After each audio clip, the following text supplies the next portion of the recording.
کەتان باش بینەرانی خۆشەویستی تەلەڤیزیۆنی کۆمەڵە، زۆر خوشحاڵم بۆ جارێکی تران لە خزمەتتانە بۆ پێشکەشکردنی بەرنامێکی تری دیالۆگ. ئازیزان، شەڕی ئیسرائیل و فلەستین 6 مانگی تێپەڕاند و لە ماوەی ئەو شەڕەدا زیاتر لە 33,000 کەس جانیان لەدەستداوە و برینارێکی هێزگار زۆر خەڵکی غەزا لە مەترسی لە برسامردن و فەقردا کە دەسڕەسییان بە هیچ ئیمکانێتێک نییە بەسەر ئەبن. ئەو شەڕە جارێ هێشتا کۆتایی پێ نەهاتووە، لەوەیش دەچێت شەڕەکە ئەندازەیەکی کە پەرە بستێنێ. لەو ماوەی پێشوودا ئیسرائیل چەند جار حملەی کردوتە سەر ئێران کە قورسترینیان ئەو حملەی ئەخیری بووە کە لە باڵێزخانەی ئێران لە سووریا لێی دراوە. وەزیەتی ئێرانیش تەبعەن لەناوە زۆر ئاڵۆزە و ئەوەی بۆ هەموو بۆ خۆتان ئاگادارن. لەسەر ئەم بابەتە داوامان کردووە لە بەڕێز کاک ئەحمەدی ئەسکەندەری، شرۆڤەکاری سیاسی کە بەشداری ئەو بەرنامەیە بێ. کاک ئەحمەد گیان بەخێر بێن بۆ بەرنامەیە. زۆر سپاس، سڵاو ڕێز بۆ ئێوە و بۆ بینەرانی بەڕێزی تەلەڤیزیۆنی کۆمەڵە. زۆر سپاس. کاک ئەحمەد، هەروە لە پێشێکیەکە ئاماژەم پێکرد ئەوە 6 مانگ بەسەر شەڕی قەولوا بوو هێزگار زووتر لەوە تەواو بێت، بەڵام ئەوە 6 مانگی بەسەرا چووە و وا دیارە درێژێشی هەبێت. ئیسرائیل زەربەیەکی زۆر قورسی داوە لە ئێران و هەڕەشە و ئەمەلیاتەکانیشی زۆر نادیارە. بژاری کۆماری ئیسلامی بۆ تۆڵەکردنەوە لە ئیسرائیل چییە؟ سەرەتا پێم خۆشەوە بڵێم کە یەکێ لە دوای ئەوەی کە ئیسرائیل دامەزراوە ساڵی 1948 کە کاتە 1927 ئێران لەو وەختەوە هەتا ئێستا شەڕی وا قورس نەبووە و شەڕی وا دوور و درێژ نەبووە لەگەڵ ئیسرائیل، هەرچەند ناتوانین ناویشی بنێین شەڕ بەڕاستی، چونکو یەک لایەنە. ئەوە جارجار حەماس توانیویەتی موشەکێ لەم لاولەولاوە بتەقێنە بەجێی خۆی. ئەو کارە درەندانەیە کە ڕۆژی 7 ئۆکتۆبر کرا، ئەگەر ئیسرائیل وازی بێنایە لەوەی کە بگەڕایەتەوە بۆ کۆمەلگای نێودەوڵەتی، جۆرێکی تر شتەکانە چووە پێشەوە. بەڵام هەر زۆر زوو دەرکەوت کە لایەنە تونندڕەوەکە کە بەداخەوە زۆرینیان هەیە ئێستا لە ئیسرائیل لایەنگری لە ڕاستیدا لە ناوبردنی غەزەن. ئەمە شەڕ نییە، ئەمە کاولکردنی غەزەیە. ئەمە بە جا ئەوەندەی توانیویانە بۆمبارانیان کردووە و ماڵیان ڕۆخانووە، ئەوەندەی نەیان توانیوە خەریکن بە برسێتی خەڵکە کوژن. و سەیرەکە لەوەدایە ڕۆژەکانی ئەووەڵ هەموو دنیا، ئەوی کە پێی دەڵێن دنیای ڕۆژاوا و میدیاوانە لە پشتەری ئیسرائیل بوون و دژ بە حەماس بوون. بەڵام ئێستا بە تەواوی وەزعەکە گۆڕاوە. بۆ نمونە دوایە چینە سەری، بۆ نمونە لە ئەمریکا وەزعەکە بەرامبەر بە ئیسرائیل گۆڕاوە و میدیای ئوروپا و میدیای جیهانی ئێستا ئیتر ئەو ئێش و ئازارەی خەڵکی غەزە بڵاوەکەنەوە. بۆیە ئەمە پێویستە لێرا بگوتێت کە 6 مانگ شەڕ ڕێک 6 مانگ گرینگە و کاولکاریەکی زۆرە، ئێش و ئازارێکی هێزگار زۆری گەیانووە بە خەڵکی فەلەستین. ئەوەی کە حەماس لەگەڵ کۆماری ئیسلامیە، حەماس هێزێکی دواکەوتووە، حەماس هەیەوێ ئەفغانستانێکی تر دروستکە بۆ خەڵکی غەزە، ئەگەر هەموو دەسەڵات بەو بێ هیچ لە مەسەلەکە ناگۆڕێکە. خەڵکی غەزە قوربانین و ئەوەم بە پێویستدانی بڵێم کە ئەو خەڵکە بۆ خەڵکێکی زۆری غەزە دژ بە حەماس بوون لە ڕۆژی ئەوەڵەوە. بەڵام مشکلەکە ئەوەیە ئێستا ئەوەشی لێ زیاد بکەم بەداخەوە توندڕەوی ئێجگار زۆر بووە لە ناو کۆمەلگای ئیسرائیلیشە، خەڵکێکی زۆر دژ بەوەن کە یعنی لایەنگری ئەوەن کە ئەو شەڕە ئیدامە پێدا بکرێ، هەرچەند دەنگی ئینسانی ئازادی خواست زۆرە. ئەوەی کە لە سووریە ڕوویدا بە بۆچوونی من، ئەوەی کە ئیسرائیل چووە ناو شەڕەکەوە بەشێکی ئەگەڕێتەوە بۆ ئەو حەملەیە کە ئیسرائیل کردیە سەر ئەو دووسێ ماشینی سنتەری جیهانی ئاشپەسخانە، ناوی ئەوەیە کە غەزا ئەبا بۆ شوێنانە لە دنیا ناوەندەکەی ئەمریکایە خۆراکە گەیەنێتە ئەو شوێنانی لە دنیا کە پێویستیانە. ماشینەکانیان دیاری کرابوو، ڕەنگەکانیان سپی بوو، مۆری ئەو شرکەتەی پێوە بوو لەگەڵ وەزارەتی دیفاع و ئەوانە پەیوەندیان گرتبوو، پێیان وتبوون چەند ماشێنن، چەند نەفەری تایە، لەکوێوە ئەڕۆن، سعات چەندێ ڕێکەون، هەموو زانیاریەکەیان دابوو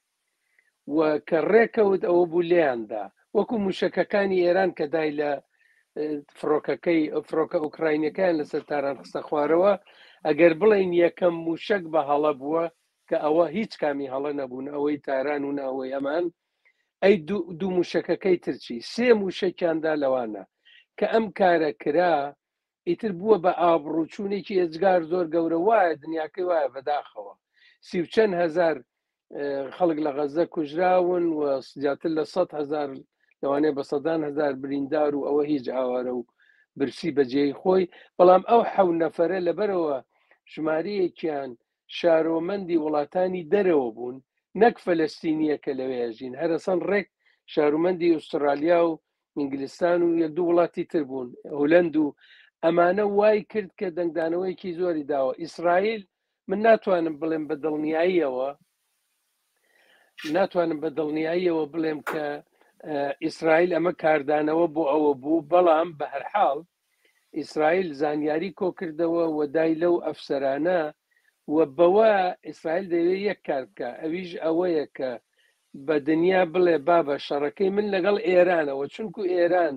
بەدناوە لە دنیا و هەموو کەس پێی خۆشە ڕژیمی کۆماری ئیسلامی ئێران و ئەو ڕژیمە دیکتاتۆریە نەمێنێ یا لاواز بکرێتەوە. نەتانیاهوو کە زۆر ناخۆشەویست بوو، ئێستا لە تەواوی دنیا ناخۆشەویستە، دەیویست ڕێگای بکاتەوە بۆ ئەمە. بۆیە ئەو حملەکە کردیانە یەکەم لەباری زانیاری ئەمنیەتیەوە زەرێکی زۆر قرس بوو بۆ ئێران و قازانجێکی زۆر گەورە بوو بۆ ئیسرائیل. ئیسرائیل بزانێت لە پەنایگوێی سەفارەت ئەم فەرماندە باڵانەی سپای پاسداران لەوێ کۆبوونەتەوە و موشکی وایشی هەیە ڕێک داوێتی لەو خانووە کە ئەوان تیابوون لە سەفارەت نەکەوتووە. دووهەم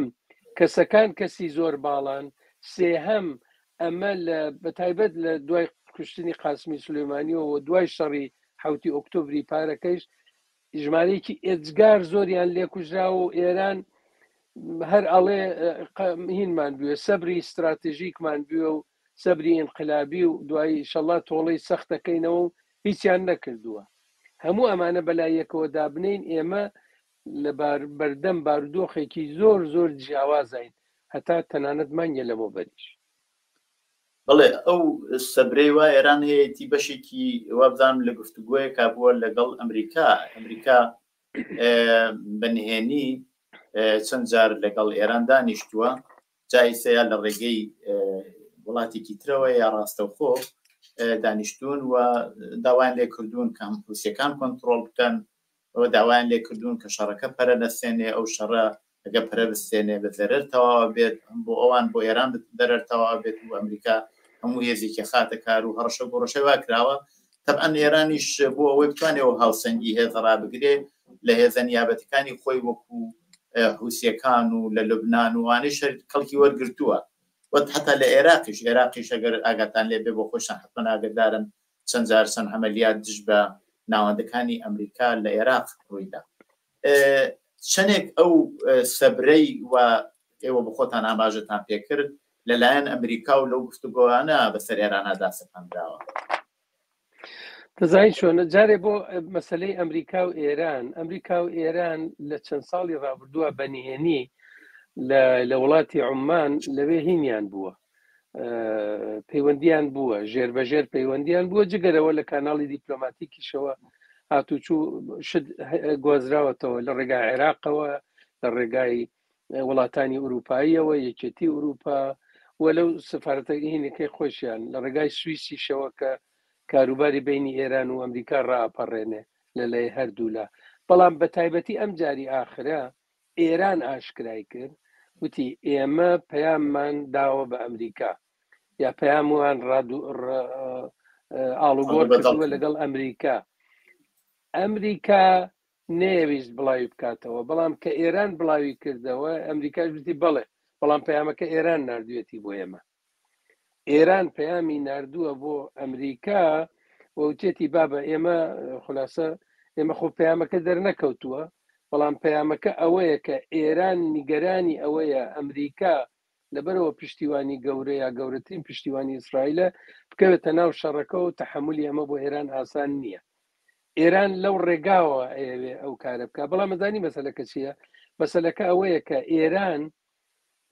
بریتیە لە ژمارەیەک لایەنێکی تندڕە و لە ناو دەسەڵاتی ئێرانە کە خامنەی بە بۆچوونی من زۆرتر لایەنگری ئەوانە، هەرچەند هەوڵەدا باڵانسێک ڕابگرێ، بەڵام زۆرتر لایەنگری ئەوانە، ئەوان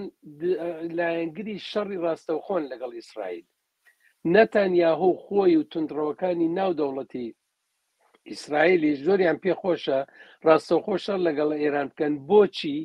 لەبەر ئەوە ئەگەر شەڕ درێژەی بێ هەم بە قازانجی تندڕەوەکانە لە ئێران، هەم بە قازانجی نەتانیاهو تندڕەوەکانە لە ئیسرائیل. جا بەڵام ئێران پێی خۆش نییە ڕاستەوخۆ بێتە ناو شەڕەکەوە، توانایی نییە بەڕاستی وە پێشی خۆش نییە لە دواڕۆژی خۆی ترسی ئەی چی بکە؟ حوسیەکانی یەمەن ئەوەندەی لازم بێ درۆنیان پێدا، ئەوی من پێی دەڵێم فڕۆکەڵا، لە ئێران پێی دەڵێن پەهپاد، فڕۆکەڵەیان پێدا، موشکیان پێدا. ئەمجار لە عێراقیشەوە ئەوە بینیمان دوایین موشکێکە چوو بۆ ئیسرائیل، چوو بۆ دای بەڵێ دای لە ئێلاتی ئیسرائیل لە عێراقەوە چوو بوو، لە ئەنگرانی ئێران لە عێراقەوە نردیان سووریە و ئەوانەژەوە بەجێی خۆی. تەواوی ئەمانە ئەخەنە کار لایەنێ لە ئێران هەیە دەڵێ با کارەکە ئەوان بیکەن، بەڵام حەماس کە دەسەڵاتێکی نەماوە، توانایی نەماوە، توانایی ئەوەی هەیە کە گرەوگانەکانی بارمتەکانی ڕاگرتووە. ئایا ماون یا مردوون کەس نازانێ بەڕاستی، یعنی کەس نازانێ، حەماس دەزانێ بەڵام لە دەرەوەی ئەوان کەس نازانێ. ئەوان دەسەڵاتێکی زۆریان نییە ئیتر حەماس. حیزبوڵڵای لوبنان دەسەڵاتی هەیە، ئەوی لە ترسی ئەوەی کە ئیسرائیل هەڕەشەی کردووە و تا ئێستا چەندین فەرماندەی باڵای ئەوانی لە بەیروت و لە جێگای تر لە لوبنان کوشتووە، هەڕەشەی کردووە ئەگەر ئێوە باشە موشکێ جاروبار ئەخەنە ئەمدی و سنوورەکەەوە ئەوە بڵێ، بەڵام ئەگەر دەستکەن بە موشکباران ئێمە کاول تا کاول یەکەین. و لوبنانیەکانیش و حیزبوڵڵایش ئەگەر جاران پیان وا بووەمە هەڕەشەیەکە و ممکنە بیکەن ممکنە نەیکەن، ئێستا کە بە چاوی خۆیان نەبینن ئیسرائیل چ کاولکاریەکی لە غەزە کردووە، ئەیتە خەڵکی لوبنانی ژەمجارەوەکو جاران نەماوە ئەڵێ ئەگەر ئێوە حەملەمان پێ بکەن ئێمەش وەکو غەزەمان لێدێ ئەبێ بەوە. بۆیە ئێران لەو بینەدا گیری کردووە. ئێران مشکلی تریشی هەیە، مشکلی ناوخۆی هەیە، مشکلی پەیوەندی لەگەڵ ئەمریکا ئوروپا هەیە، پەیوەندیەکانی لەگەڵ ڕووسیا، لەگەڵ چین، لەگەڵ وڵاتانی عەرەبی کەندا و هەموو ئەمانە بەلایەکەوە دابنین ئەگەین بەو خاڵەکە نەتانیاهو پێی خۆشە ئەمریکا ڕاکێشێ بۆ ئەوە لەگەڵ ئێران شەڕ بکە یا ئێران عەزیەت بکە. ئێران حەز ناکا بێتە ناو شەڕەکەەوە ڕاستەوخۆ، بە هێزەکانی بە وەکالەت ئەو هێزانە بنێرێتە پێشەوە. قوربەسەریەکە ماوەتەوە بۆ خەڵکی غەزە و تەبعەن خەڵکی ئێرانیش ئەوە تەوەزیان ئاوایە کە هەمومان ئەزانین، بەڵام خەڵکی ئێرانیش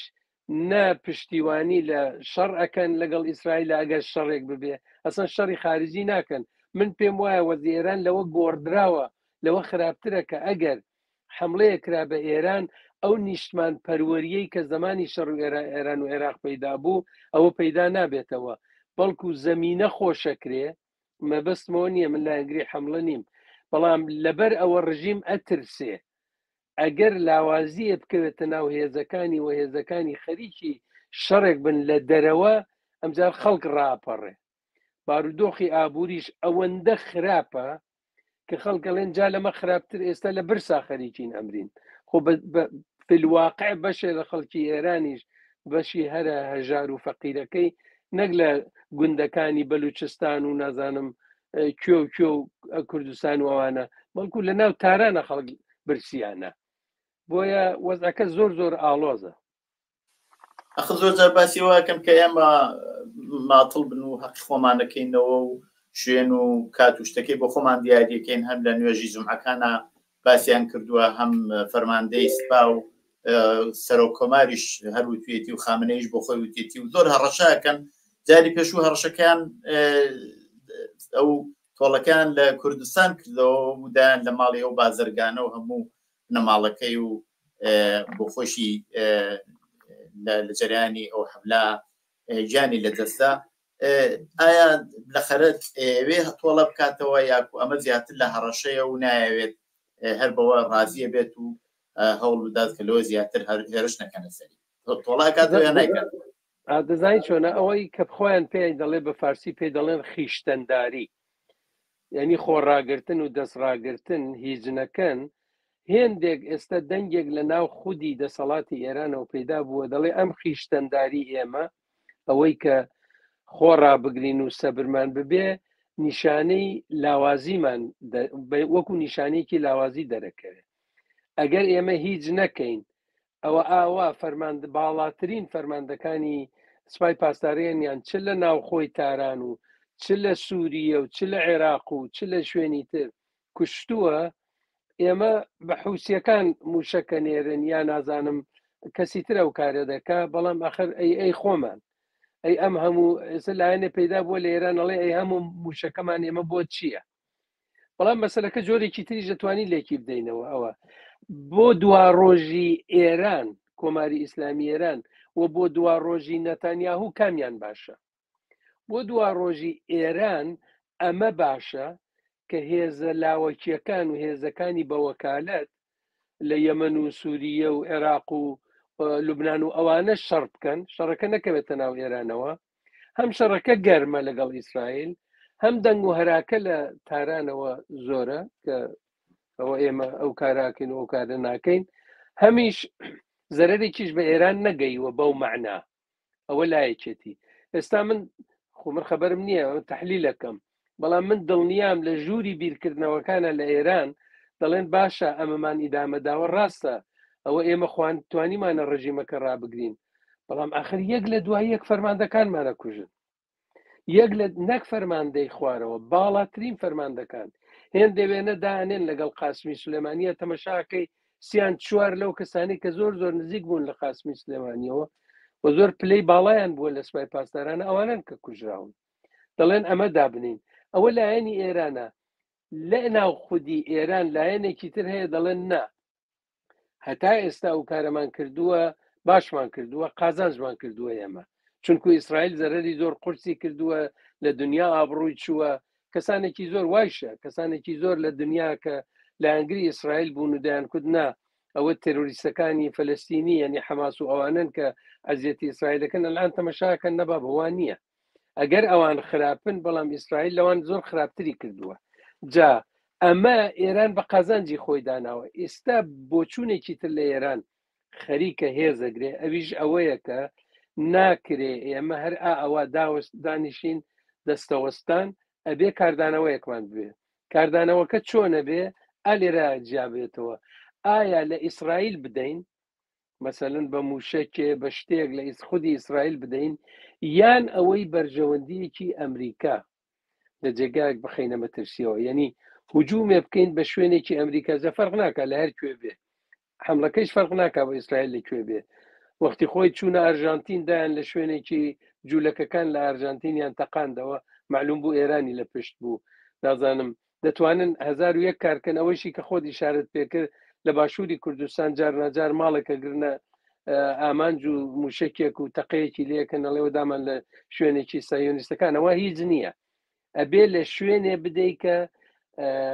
ئەو جۆرەکە ئێران هەستی پێکردووە ئیسرائیلیش هەستی پێ بکە مەسەلەن ئەفسەرێکی ئیسرائیلی لە جێگایەک بکوژی یان لە سەفارەتێکی ئیسرائیل لە جێگایەک بدەیت یان مەسەلەن لە ناوەندێکی جوولەکەکان کە زۆر گرنگە بۆ ئیسرائیل ئەگەر ئەوە ناتوانن دەیبچنە سۆراغی ئەمریکاوە لە کەشتیەکی ئەمریکایی بدەن لە شوێنێکی توریستی ئەمریکایی بکوژن فلان فلان ئەوانە ئەوە ناتوانن بکەن بەڵام بۆچیش ناتوانن بکەن ئاخر یەکەوە دەسەڵ ڕاستە موشەکیان هەیە ڕاستە شتیان دروست کردووە بەڵام آخر ئەگەر ئەو کارە بکەن ئەزانن کاردانەوەی ئەمریکا و ئیسرائیل زۆر قورسە بێ ئیسرائیل ئەوڵەن ئێران ناتوانێت هەتا ئێستا نەیتوانیوە ئایا قسەیەکەیە کە ئەگەر مەسەلەن سەدان موشک هاوکات لە ئێرانەوە بەرەو ئیسرائیل بنێرن ڕاستە ئەو گومەزی ئاسنینەی هەیە ئیسرائیل بەڵام ئەزمموی حزب الله و ئەزمموی حتا حماسیش ئیسپاتی کردووە کە ئەو گومەزە هەموو موشکەکان ناگرێ لە سەدا ڕەنگە لە بینی سەدا هەفتا تا ڕەنگە سەدا هەشتاش بگرێ سەدا نەوەدی بگرێ بەڵام خۆتە سەدا دەی ئەڕوا ئەگە سەدا دە بڕوات و لە جێگای حساسی ئیسرائیل بکەوێ ئێمە خەتەرێکی گەورەیە و ئەمان با بۆ شەڕ جا ئەم شەڕە ئەمە بۆ ئەمریکای شەروایە ئەگەر بۆ ئەمریکا کارێ بکە ئەمریکا ناچارە کاردانەوەی بوێ و کاردانەوەی بوێ ئێران خۆیشی و دارودەستەکەیشی لەوانەیە ئەم جارە بکەونە گیانی وڵاتانی عەرەبی ناوچەکە و ئەو وڵاتانەکە لەگەڵ ئێرانە دۆستن ئەمە ینی چی ئەمە ینی دەستپێکردنی شەڕی گەورە لە حاڵێکە لە ئوکراین شەڕە لە حاڵێکە شەڕی غەزە ئاواچێتە بەرەوە ئایا ڕهێزە گەورەکان ئامادەن شەڕێکی وا دەست پێ بکەن من پێم وایە ئامادە نین ئەگەر ئەمریکا پێی خۆش بێ شەڕ بکە ئوروپا لەگەڵی ناکە هەر ئێستا ئوروپا و ئەمریکا کێشەیان هەیە لەسەرەوە کە ئایا لە شەڕی ئوکراین چۆن ببەنە پێشەوە لە بیرمان نەچێ ساڵی هەڵبژاردنە لە ئەمریکا حەومانی تر هەڵبژاردنە بێ لە ئەمریکا معلوم نییە کێ دێتە سەرکار یا ڕەنگە زۆر معلوم لەوانەیە ترامپ بێتەوە سەرکار ئەگەر ترامپ بێت هەموو شتێ ژوورەکە معناوە نییە کە چون ترامپ تەرەفداری سەرسەختی ئیسرائیلە و معناوە نییە خۆ بە قازانجی ئێران کارەکە ئەوەیە وەزعەکە و توندڕەوەکانی ئیسرائیلیش ببوورە ئەوەش تەواو بکەم توندڕەوەکانی ئیسرائیلیش ئەم دۆخەیان پێ باشە توندڕەوەکانی ئیسرائیل نە لایەنگری ئاتەش بەسن نە لایەنگری گەڕانەوەی بۆ هینەکان بارمتەکانن نە لایەنگری ئەوەن کە سڵح و ئاشتیەک ببێ ئەم وەزعە بە قازانجیانە بۆ درێژە پێدان بە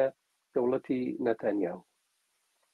بڵێ کاک ئەحمەد ئاخر خۆ مۆزوعەکە فقط توندڕەوەکان نایبرنەوە ئەڵحانە لە ئەوەڵی شەڕەکەەوە ئەگەر بۆ خۆتان لەبیرتان بێ قانونێکەیە لە ئیسرائیل کە کاتی ئیسرائیل هەڕەشەی لەسەرە هەموو ئۆپۆزیسیۆن و اعتراضات و ئانە تقریبا نەچنە ماڵی خۆیان و هیچ نایەنە دەرەوە بەڵام لە ئەوەڵەوە اعتراضات بەوە بوو کە ئەوانەی وا بنەماڵەی گرەوگانەکان هاتن ناڕزایەتیان دەرەبڕی و داوایان نەکرد کە ڕێگەی ببینەوە کە مناڵەکانیان کەسپەرەکەیان بێنەوە بۆ ماڵەوە دوای وردەوردەوە پرەی سند هەر لە چەند ڕۆژی ڕابردووە گەورەترین ناڕزایەتی لە ئیسرائیل ڕووی داوە بە ماشین تعدادی 5 نەفەریان کردو بە ژێرەوەیکی چەند زۆر گیانی تەبعاً لە خەتەرایە و ئەوە لەلایەن توندڕەوەکانەوە کراوە وەزعیەتی ئیسرائیل چۆنەوە نەتەنیاهو بەڕاستی بەوە ئەژی ئەگەر هەرانەوە بەحسەکەی ئەم ناڕزایەتیانەوە بووە کە نەتەنیاهو ئەبێ لەسەر کار لا بچێت و هەڵبژاردننی تازە بکرێت وەزعی ئیسرائیل لەو چۆن نەبینن تا ئەندازێکی شاماژەتان پێکرد دەزانی مەسەلا وەیە کە جا ئێرانیش ئەم لێکدانەوە ئەکات ئەوە کە ئێمە لێرە خەریکی قسەی لەکەین ئێرانیش ئەم لێکدانەوە دەکا کە ئەگەر من شەڕەکە شەڕێکی قرس بکەین حملە بکەین بە ئیسرائیل یا حملە بکەین بە شوێنێکی هەستیاری ئەمریکا شەڕەکە بڵاو بێتەوە نەتەنیاهوی پێی بەهێزە بێتەوە با نمونەیەک بێنینەوە ئێستا دوێنێ 40 نەفەر لە نمایندگانی نوێنەرانی کۆنگرەی ئەمریکا بە سۆرەکایەتی کەسێکی زۆر گرنگ نانسی پلۆسی کە دموکراتە و ساڵهای ساڵ سەرۆکی کۆنگرەی ئەمریکا بووە ئەو نامەیەکیان ئیمزا کردووە دەڵێ قبوڵی مەکەین لە دەوڵەتی ئیسرائیل قبوڵ نەکەین ئەگەر ئیسرائیل ئامادە نەبێ بۆ شەرتانە کە ئەمریکا بۆی دادەنێ چەک مەنێرن بەشێ لە حیزبی دموکرات لە ئەمریکا لایەنگرانیان کە دەنگیان پێدەن لە بەرامبەر ترامپە دەنگە بێ بدەن بە بایدن ئەمانە لایەنگری فەلەستینن و ئەو بەلایەنەوە گرینگە ئەمانە دڵیان نێشێ ئەم وەزعە وای کردووە کە ئیسرائیل دەیەوێت لە باتی ئەوە مەسەلەکە مەسەلەی ئیسرائیل و غەزە ئیسرائیل و فەلەستین بێ بیکا بە ئیسرائیل و ئێران مادام ببێ بە مەسەلەی ئیسرائیل و ئێران و ئێران ببێ بەلایەنێکی شەڕەکە وەک پێشتیش عەزمکردن ئێران حکوومەتێکی ناخۆشەویستی ئەوەیە لە هەموو دنیا ئەمجار ئیتر ئەگەر بوو بە ئەمریکا و ئێران و ئیسرائیل و ئێران ئیتر ئەمجار نوێنەرانی کۆنگرەی دموکراتیش و کۆماری خوازیش تازەیتر ناوێرن بڵێن کە نا فشار بێنین بۆ ئیسرائیل دەنێ فشاری چی بێنین بۆ ئیسرائیل ئەوە ئێران خەریکە دێت و ئیسرائیل لەوانەیە بخاتە تووشی کێشەیەکی گەورە قازانجی ئەمە چییە؟ قازانجی ئەوەیە ئەو دەنگە ڕەخنەگرانە کە لە ناو دەسەڵاتی سیاسی ئەمریکا لە کۆنگرە و لە شوێنی تر هەیە پاشەکشیان پێکرێ کە ئەوانە پاشەکشیان پێکرا ئەمجار یەکدەنگیە دروسەوێ ئەمریکایە کە لە ساڵی هەڵبژاردندایە و لە دنیای شابار و دۆخەکەی زۆر لەبار نییە ئەمەی پێ باشترە ئەم وەزعی پێ باشترە بۆیە نەتەنیاهوش ئەوە ئەزانێ وەک عەرزم کردی چۆن لە ئێران ئەمانە ئەزانن نەتەنیاهوش ئەوەیە دەزانێ کە ئەوەی کرد نەتەنیاهو پێی خۆشە زیاتر حملە بکە بە ئەفسەرانی باڵای ئێران لەم لاولەولا لیان بکوژێ لە حیزب الله و لە حیزب اللهی لوبنان و لە باقی شوێنەکان لەبەر خاتریەوە ئێران تحریک بکە ئێران هان بدا کە بێتە ناو شەڕەکەوە بە وروژاندنی ئێران بە تووڕەکردنی ئێران ئەمریکای یەکگرتوو ئەوێ لە پشتسەری ئیسرائیل و ئەمەیان بە قازانجا وەک عەرزم کردی لە ساڵێکی وەکو ئەم ساڵە کە ساڵی هەڵبژاردنە. بەڵێ ئەلبەتە کاک ئەحمەد هەر نەزەرێکی تریش ئەوەیە کە ئەگەر بۆ خۆتان حتمە ئاگادارن کە لە نەتەوە یەکگرتووەکان ئاخرین بڕیارنامە بۆ مەسەلەی سڵح ئەمریکا و تۆی نەکرد و ئەوە ئیسرائیل زۆر بەوە ناڕازی بوو و پێدەچێ بۆ ئەوەی هەچی جارە ئەمریکا ترساوە لەوەی کە ئێران پایبکشێتە ناوە شەڕەکە پەرەبستێنێ بەنەوە ئێوێ ئەمە وەکو فشارێک بەسەر ئەمریکاوە ڕابگرێت کە ئەگەر تۆ پشتیوانی من نەکەیت لە سازمانی ملەلی متحید یا مەسەلەن بۆ جۆرەکە هەڕەشەی لێکراوە کە ئەسلحە نەنێرن و نازانم سڵح بکرێت لە ناو چاوانەوانە ئێمە توانین شەڕەکە پەرە پێ بدەین و خۆڵەکەیشی شایە بچێتەوە ناوچاوی ئێوە وەکو ئەمریکا هەرچەند بۆ خۆی ئەمریکاش ئاگدار بوو لەو هێرشەی وە کرا بۆ سەر ئەو ماڵی پەنا باڵێستانەی ئێران لە سووریا. دەزانی ئەمان با بۆ جێگایەکی تر مەوزوعەکە زۆر ئاڵۆزە ئەمەمان با دوورترە بێ زوومی کامێراکە بینە دوورترەوە هەموو دنیا ببینین ئەگەر هەموو دنیا ببینین ئەم جار ئێمە لەلایەکەوە لەگەڵ ئەمریکایەک بەرەو ڕووین کە ئەمریکا ئەو هێزە گەورە قەدەر قودرەتەی جاران نەماوە بەڕاستی ڕاستە گەورەترین هێزی لەشکری و سەربازی دنیاە هێشتا ڕاستە لەباری ئابوووریەوە هێزێکی هێزگار گەورەیە بەڵام وردە چین خەریکە شان ئەدا لە شانی لەباری ئابوووریەوە و لەباری سەربازیشەوە وردە هێزی گەورە دروست بوون و تەنانەت باسی ئەوەیە کە ئوروپاش بۆ خۆی ببێ بە هێزێکی سەربازی لە بەرامبەر ئەمانە ڕێکخراوێک دامەزراوە بەناوی بریکس ئێوەی دەزانن کە بریتیە لە برێزیل و رووسیە و هێند و چین و ئەفریقای جنوبی ئەفریقای باشوور و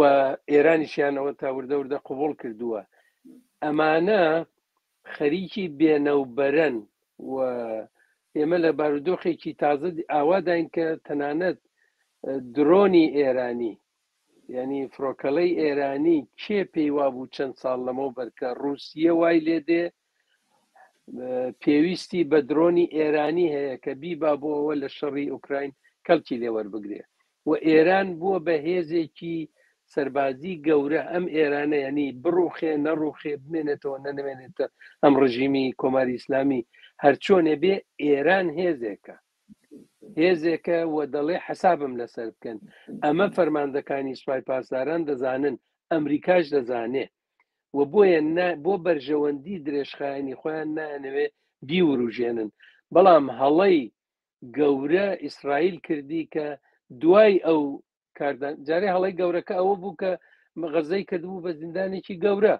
تۆ لە زیندانێکە 2,300,000 کۆکەیتەوە ئەم 2,300,000 وەکو چۆن زیندان لە زیندانی لە زیندانە هەمیشە لە فکری وایە هەڵێ ڕابکە بە شێوەیەک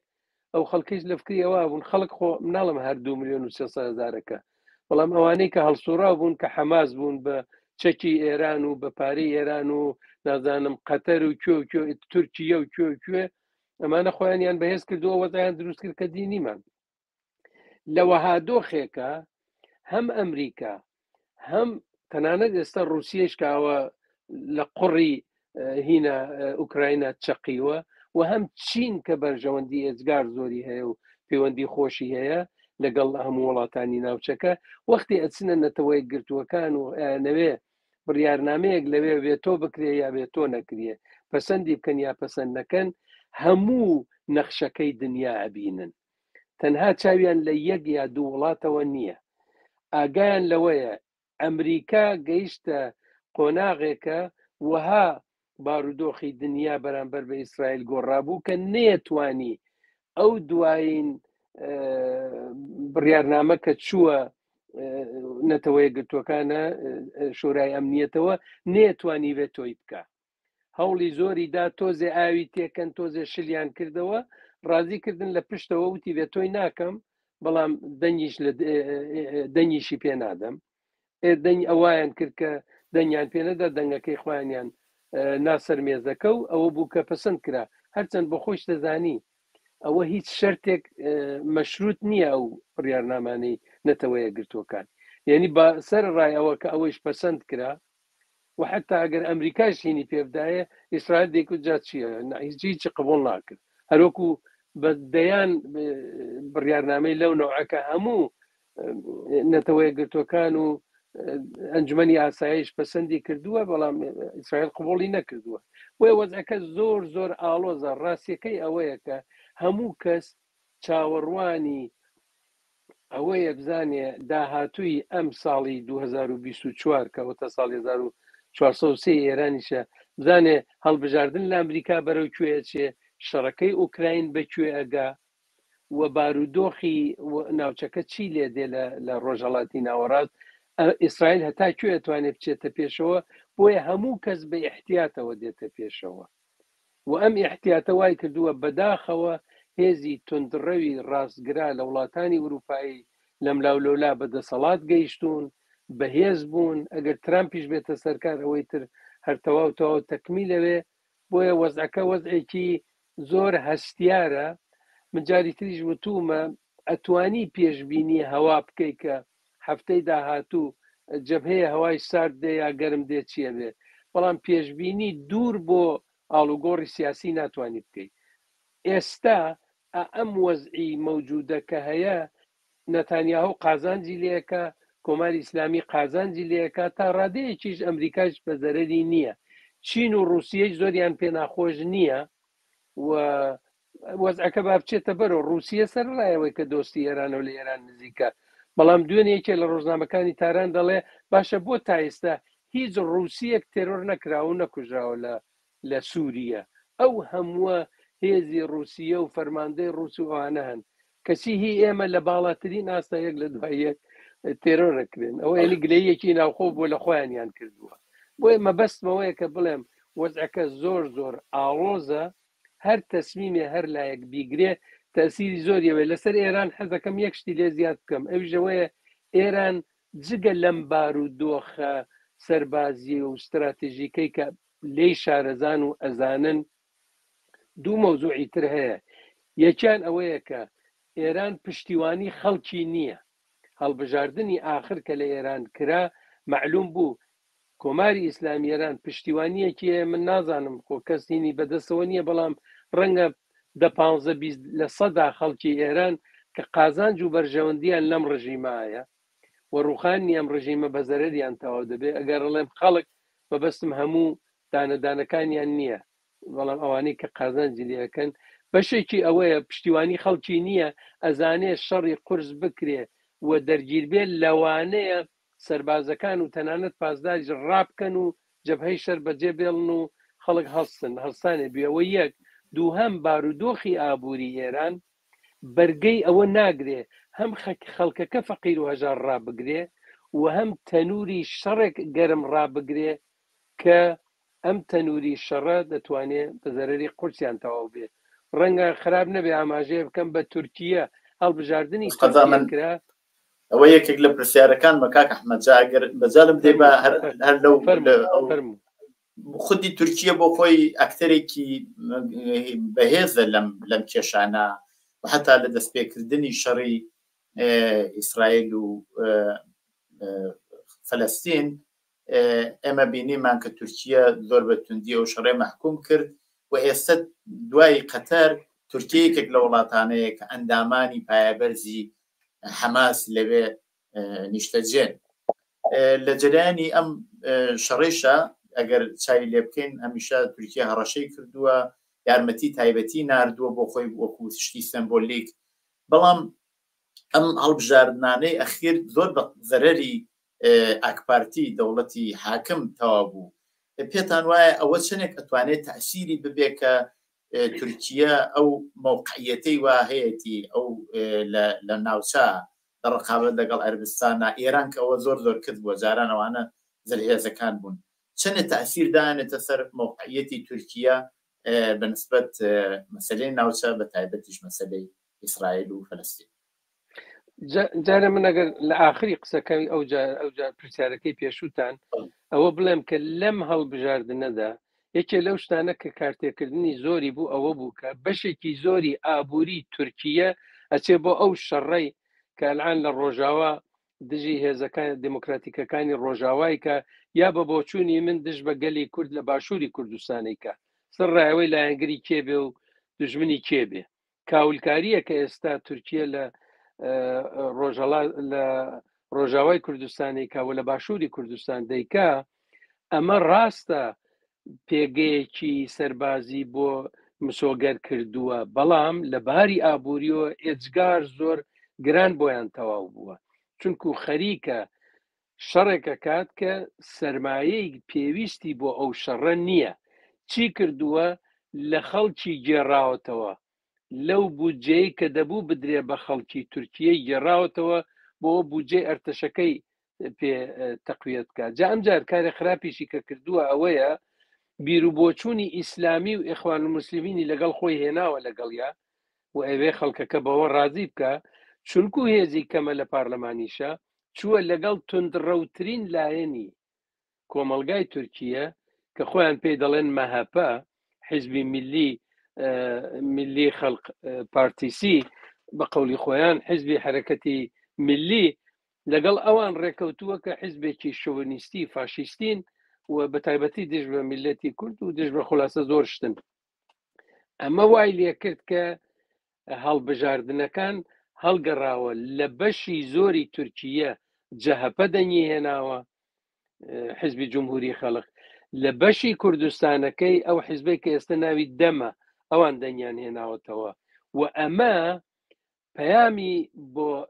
سەیرەکە ئەوە بوو ئەردۆغان شتێکە کە بە ئینگلیسیەکان پێی دەڵێن سەرڤایڤەر یعنی لە خۆیان ژێنێتەوە دایمە لە ژێر هەموو هینەکە دێتە دەرەوە و بە زیینوی دێتە دەرەوە ینی هەر هەمیشە دەیەوێ هەڵێ ئەم هەڵبژاردنە بوو یەکەم جار بوو کەوتی ئەوە گوێمان لە دەنگی خەڵک بوو احتراممان هەیە بۆ ئەو دەنگدانە کە خەڵک گرتێتی و دیارە خەڵک لە ئێمە زۆرینەی خەڵکی تورکیە لە ئێمە ناڕازی بوو ئەمە بەشێکی کارتێکردنێکی هەیەکە لەسەر ئێران وەختی هەڵبژاردن لە ئێران کرا خامنەی لە باتی ئەوەی بێ بڵێ بریا خەڵکێکی زۆر بەشداریان کردایە لە هەڵبژاردنە ئێمە حتمما خەڵک گلەییان لێمان هەیە مەسەلەن کە زۆر نهاتن وتی ئەمە هەڵبژاردنێکی زێڕین بووە ینی ئەو کابرا نەدام درۆی ئاوا چۆن نتوانێت بکاکە ئەوە لایەکەی تری ئەوەیە کە لە وڵاتانی کەندا و لە وڵاتانی ڕۆژهەڵاتی ناوەڕاست ئەم بۆچوونە ئیسلامیەی کە ئەردۆغان لە پشتی بوو تووشی لاوازیەک بووەکە ئەمە ئێوە لە هیچ کوێ ژیانێکی خۆشتان بۆ خەڵک فراهم نەکردووە ئەوە تا لە تورکیە وەستان ئاوایە کە هەموو دەسەڵاتان بەدەسەوەیە ئاواتان کردووە لە غەزە تورکیە ئیسرائیل وای کردووە لە غەزە کەچی تورکیە نەک پەیوەندی دیپلۆماتیک پەیوەندیە ئابوووریەکانیشی لەگەڵ ئیسرائیل نەپساندووە ئەمە بە ئامار هەیە کە لەوەتی شەڕ دەستی پێکردووە لە 7 ئۆکتۆبری پێشەوەوە پەیوەندی بازرگانی بینی تورکیە و ئیسرائیل کەمی نەکردووە باشە و لە ڕاستیدا ئەو پەیوەندیانە کۆمەکەکە بە هێشتنەوە و بە تەقویەتکردنی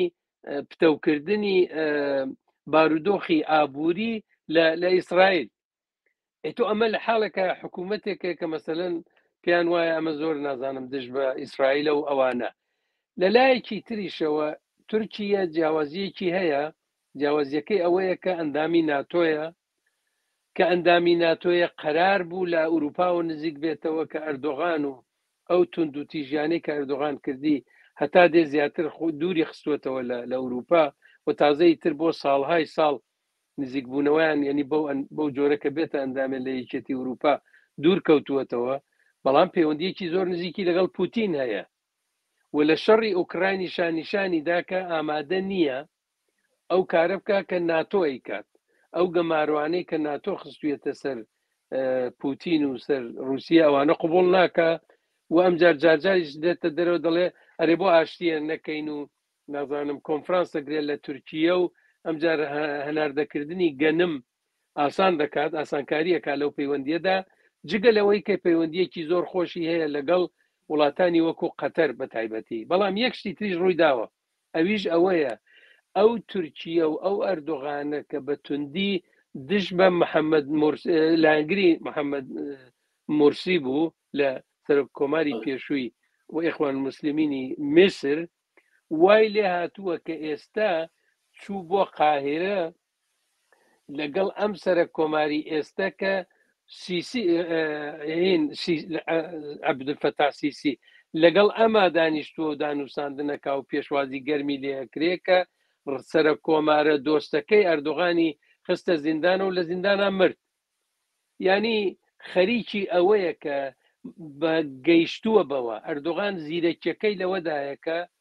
ئەم بازداناناکە لەملا بۆ ئەولا ئێران وەکو لە پێشدا وتمان لە باتیەوەی لەگەڵ ئەمریکا دابنیشێ ئەو جۆرەی کە جوادی زەریف دەرێت جوادی زەریف قسەیەکی هەیە کە بە دزیەوە هاتووەتە دەرەوە دیارە قسە و باسێکی هەیە کۆنفرانسێکی هەیە قسە دەکات لێوە بە ئاشکرا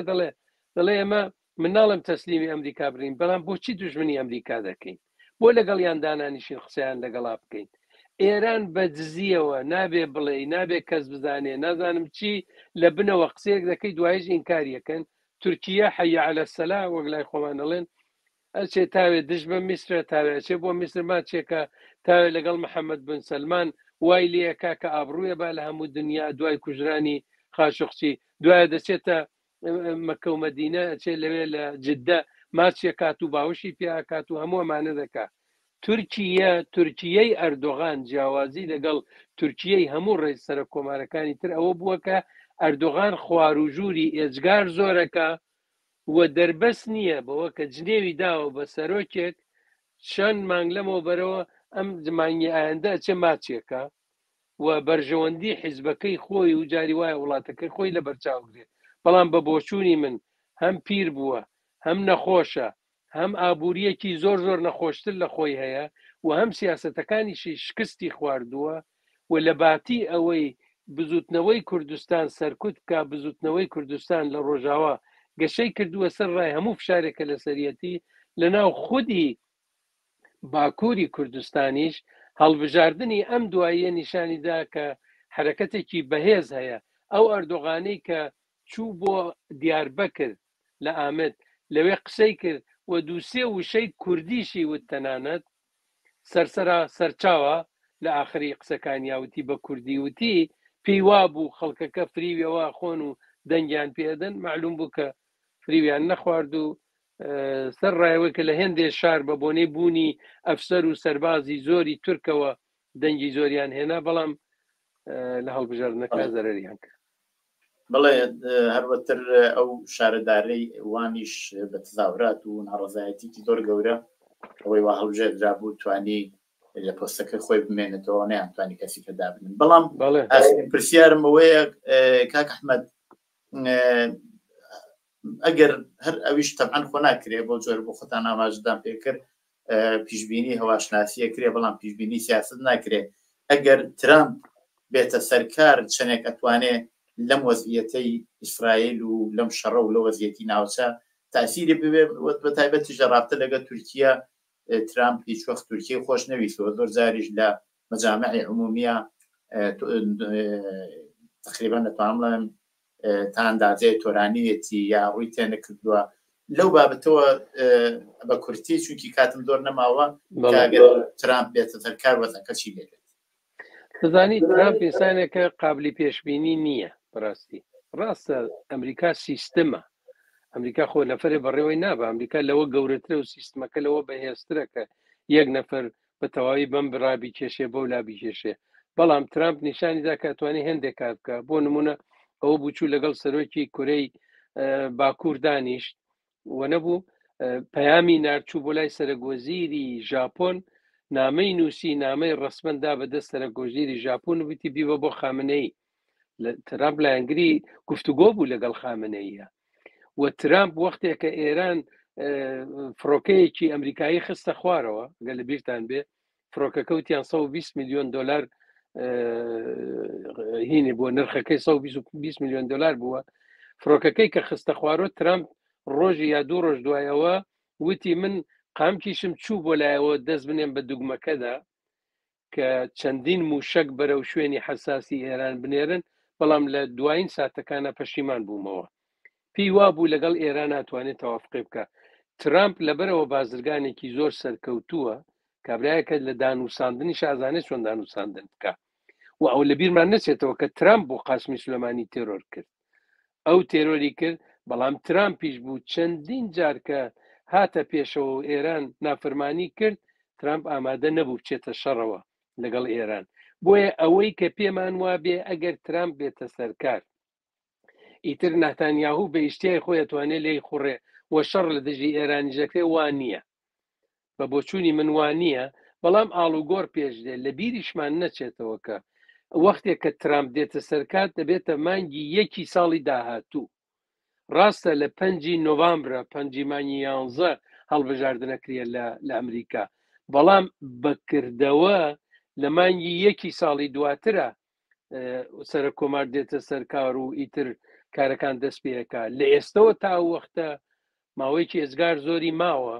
و ئەم ماوە زۆرە ناتوانێت هەروە بە ئاسانی بچێتە پێشەوە بۆیە من پێم وایە بەڵێ ئاڵوگۆڕ پێش دێ هەم لە پەیوەندی لەگەڵ ئوروپا هەم لە پەیوەندی لەگەڵ شەڕی ئوکراینە و هەم لە ڕۆژهەڵاتی ناوەڕاستیش و لەگەڵ پەیوەندی لەگەڵ ئیسرائیلە بەڵام ئەوە هەڵەیە پێمان وابێ ئەگەر ئەو بێت بەڵێ بە نەتەنیاهۆ بیڕوخێنە کاولی کە غەزە هەمووی کاول کە قەیناکە وان نییە ترامپ ئەسقەزا چاوی لە سەرمایەیەکۆیە کە لە عەرەبستان هەیەتی و لە وڵاتانی خەلیج هەیەتی بۆیە ئاگای لەوە هەیە کە بەرژەوەندی ئەمریکا نەکەوێتە مەترسیەوە ئەو وەختە تەبعاً چاوێکی لە رووسیە چاوێکی لە چینە هەموو ئەمانە دێتە ناوکایەوە بۆیە ڕاستیەکەی نادیارە بەڵام هەڵبەت ئەگەر ئەو بێتە سەرکار وەزعەکە بەرەو باشتر ناڕوە. بەڵێ زۆر سوپاس کاک ئەحمەد بۆ بەشداریت لەو بەرنامەیەدا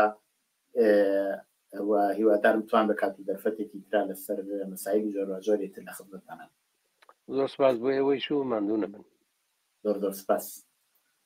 بینەرانی خۆشەویستی تەلەڤیزیۆنی کۆمەڵە بەم جۆرە هاتینە کۆتایی ئەو جارەی بەرنامەی دیالۆگ هەتا دیالۆگێکی تر ڕۆژ و شەوێکی خۆشتان بۆ باوەند خوازم.